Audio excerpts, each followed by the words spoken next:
Hi, I'm Paul Scrabo, always on the go, always looking out for you. And here's my latest report. In the 1970s, ABC, the ABC network, did not have one consistent late night show. Rather, they had a series of specials called, I think it was ABC's Wide World of Entertainment. And there were some specials hosted by Stanley Kramer. One was about his movies that worked and didn't work, something like that.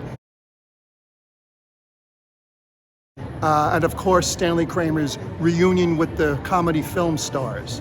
Now, you're aware that the Criterion Blu-ray and DVD of Mad Mad World contains one of those specials, but were you aware that it only contained part of it?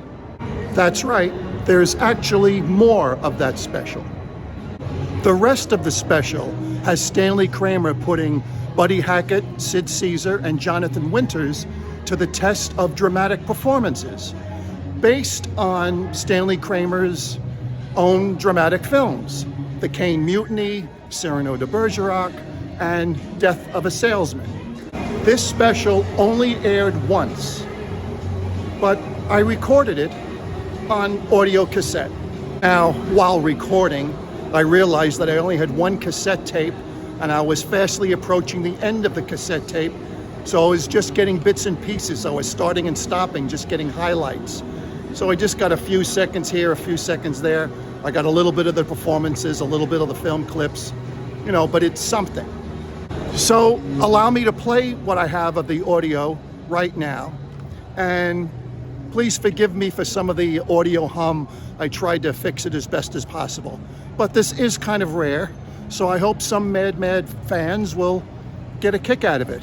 So thanks for listening, thanks for watching. I put some stills to cover some of the audio. Okay, well, thanks for watching. Well, now we segue into kind of my part of the show. We're going into the dramatics. This is something I convinced three guys who are really talented men to participate in with me. This is really, I think, why we accepted our mutual challenges. Now, we, this morning, put on tape what you're going to see in each case in the performances by these gentlemen. I wanted to make this entertaining, provocative, and challenging, so I'm going to run for you, in each case, one of my own films, a clip from one of my own films, with a scene in each instance which was an Academy Award nomination performance. Now, the first is a performance by Humphrey Bogart playing Captain Queeg in The Caine Mutiny, when he's on the stand and breaks down. I want you to see that clip first, take a look at it, and then we'll come back. Will you run that Bogart clip, please? Captain, do you know where Ensign Harding is now? I have no way of knowing. Ensign Harding is... It's pretty good. It's pretty top drawer material, and not an easy performance. Now, what I want you to realize is this. You've got to get over and make the bridge from comedian into the ability to bathe himself in another role without the props, without the background, without supporting actors, with no one else in the scene, with just a morning's rehearsal on the tape and without any set beyond the barest necessity. On that basis, what I want you to see is what Sid Caesar can do, is capable of doing in bringing not the Humphrey Bogart interpretation, but his own to Captain Queeg. I think you'll enjoy this. Let's roll the Sid Caesar clip. Commander, do you know where Ensign Harding is now? I would have no way of knowing. Ensign Harding's wife is now fully recovered. He has already been subpoenaed and can be flown up here in 3 hours if necessary. Would it serve any useful purpose to have him testify? I see no need for that. In fact, now that I recall, I think it was Harding that might have told me about the mess boys, and then again, might not have. I interviewed so many men that night. Harding wasn't the most reliable of officers. And if he were here, I know what he would tell you. He'd tell you lies. He was no different than any of the other officers in that wardroom. They were all disloyal. I tried to run that ship properly, by the book. But they fought me at every turn. If the crew wanted to walk around with shirt tails hanging out, oh, that was all right. Let them. Now, you take the tow line. A piece of defective equipment, nothing more, nothing less. But they encouraged the crew to scoff at me and circulate wild rumors about steaming around in circles. And then Kwajalein. Oh, Kwajalein, huh? Old Yellowstain? Yeah, I was to blame for Mr. Marrick's incompetence and poor seamanship. Well, Lieutenant Marrick, he was the perfect officer, not Captain Quigg. Ah, but the strawberries. Strawberries, that's where I had them. Oh, they laughed. They made jokes. But I proved, beyond a doubt, through geometric logic, that there was a duplicate key to the wardroom refrigerator. And I could have produced that key if they hadn't pulled the cane out of action. I know now that they were only trying to protect some fellow officer.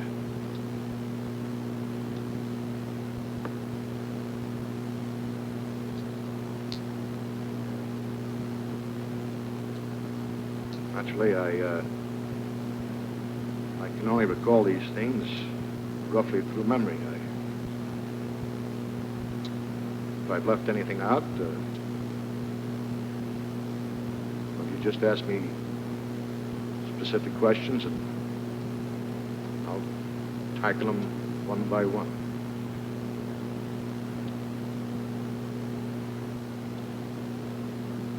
One by one.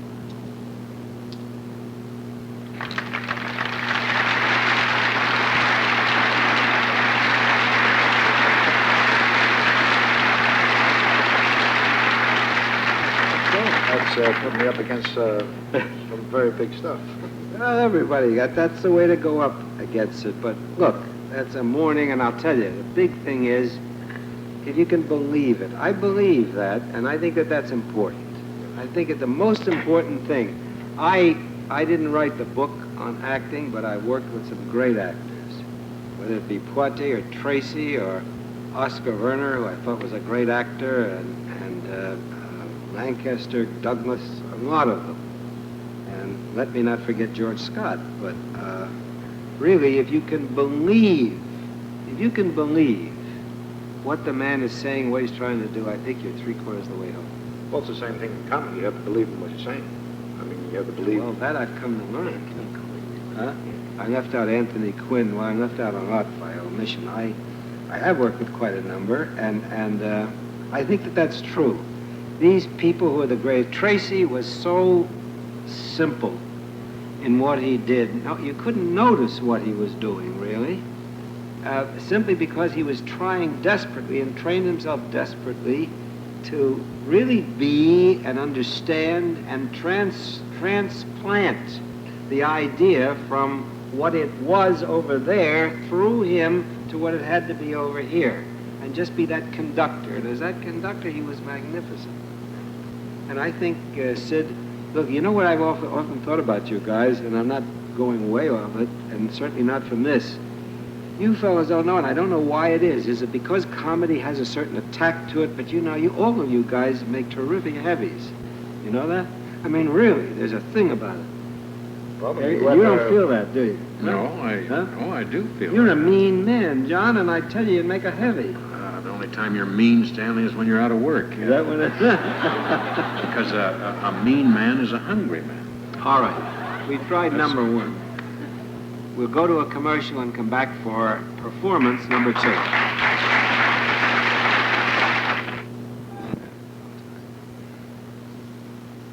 Cyrano de Bergerac. I produced that film. It was directed by a man by the name of Michael Gordon many years ago. Jose Ferrer won the Academy Award. The picture was not a successful film. In some weeks to come, and for some strange reason, I am doing a couple of these night shows, one on films which made money or made a success and why, and then a whole other evening on films which did not make it and why. Cyrano de Bergerac is in that second category, unfortunately. It was a great performance by Ferrer. It's really about every man, I guess, who has got some kind of problem, and maybe a mental problem, or maybe a physical problem. He may be too short, or too homely, or have too big a nose, which is what Cyrano had, but he was a great man, and he was a romantic and a poet, and a great swordsman, and one of the great figures who actually lived. I want to show you Jose Ferrer in the role because this one is a demander. Let's take a look at Jose Ferrer as Cyrano. You're precious.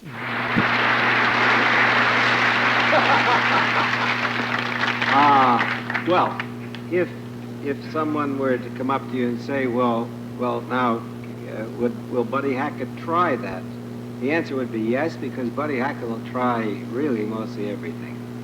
But I think that in terms of distinction, Buddy, because he's a friend of mine, and those of us who know him, Buddy has that qualitative, really feeling side, and he can dig to this and understand it and go for it.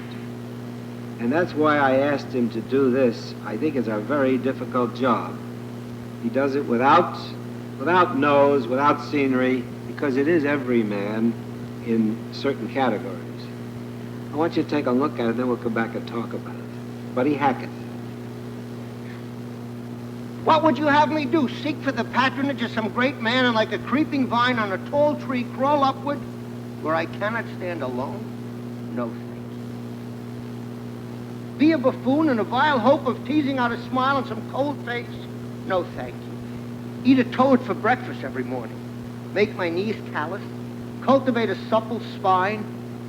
Wear out my belly groveling in the dust? No, thank you. With my left hand, scratch the back of any swine that roots up gold for me, while my right, too proud to know his partner's business, takes in the fee? No, thank you. Shall I use the fire that God gave me to burn incense all day long?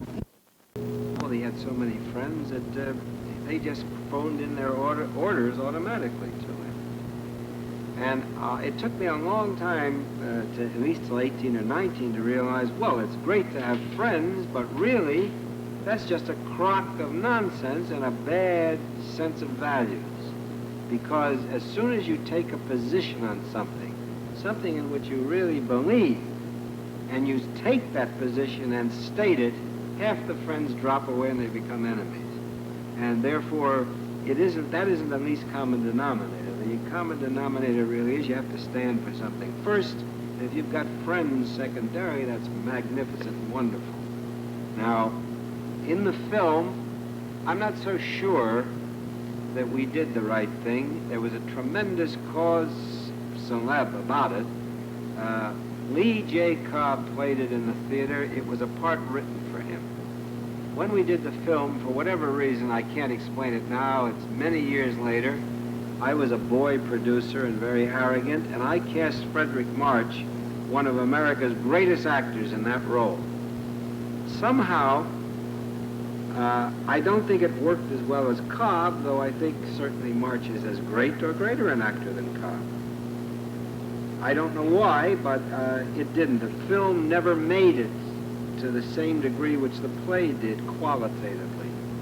Well, let's show the clip with March, who is magnificent in this particular scene, and we'll carry it on from then and see where we go. Here's a clip of Freddie March.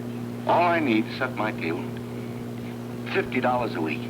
But where am I going to put you, kid?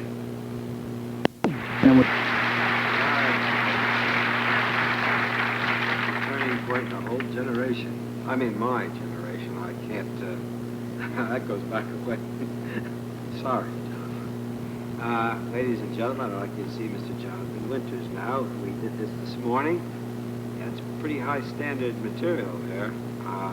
Arthur Miller writing and Frederick March, it's a beautiful combination in that scene.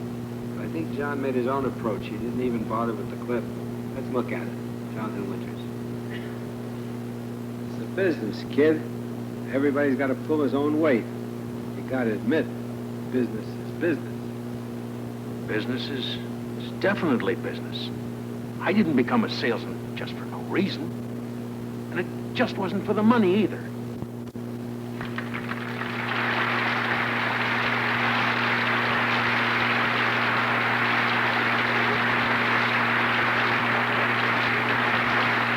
We're going to talk about this right after we get back to the commercial. Well, now that was a case in point. Let's talk about this for a few minutes. We didn't have to before we went to. We didn't have time before we went to commercial. Here's a case in point. Freddie March is a paced actor. In other words, the tempo at which he operates is very fast. When John and I used our hour this morning, I naturally, having grown up in pictures, I paced him fast. Going fast, it flattened out the emotion. Now, I felt that he was very touching there, and by slowing it down somewhat, he was able to reach out and do his own thing. That's the important thing, to do your own thing with. And that was the difference. It's entirely different things. He's miles away from where March was going with it. Now, I saw Cobb. March is way away from where Cobb was with that same performance. Cobb was much slower, but because it was a different idea. Cobb was a much more, for the moment, without getting racial about it, although it was a racial play, it was a Hebraic base. The Jewish salesman was much more basic than an international type salesman, literally. And I think that may be the thing that I'm reaching for, because Cobb did it that way, and March had an entirely different concept of what the problems and I guess what we call heart-cessiness, is that right? What it is. Was being pressed through the whole picture. It's not. But as Johnny did it, he did it his own way, which is his own pace. I think that it's very difficult for all three of us. I hope I can speak for everybody and said, in that you've just looked at three powerful guys that have done these things. Yeah, but the original guys were good too. Right, yeah. I'm saying that Jose Ferrer and Humphrey Bogart, my gosh, a legend himself, and Frederick March, and for us to step in there and get just these many goodies out of it is something in itself. And we were talking in between breaks here, too, that these men, in their scenes, had a complete scene, all the furniture, all the people to work with. When Sid did the Cane Mutiny, Queeg had the complete naval uniform. In the scene I did, the guy there at the desk, the props, the whole thing, which always make a great deal of difference. And Buddy's thing, I mean, here was, wow, Jose Ferrer with the plumes and all these guys in a tavern and the whole thing. Well, so, John, I'm not the copying point on it, is but that he's making great frantic signals at me. All right, gentlemen, the time has come, and I'm reluctant that it has, for me to say goodnight to you. I can't tell you how much I appreciate sharing the experience with you. I hope that you've had a couple of moments of experience, and that we've had not only in reminiscence, but also in a little bit of provocation and Let's go experience. for a take. All right. Sid. Good night.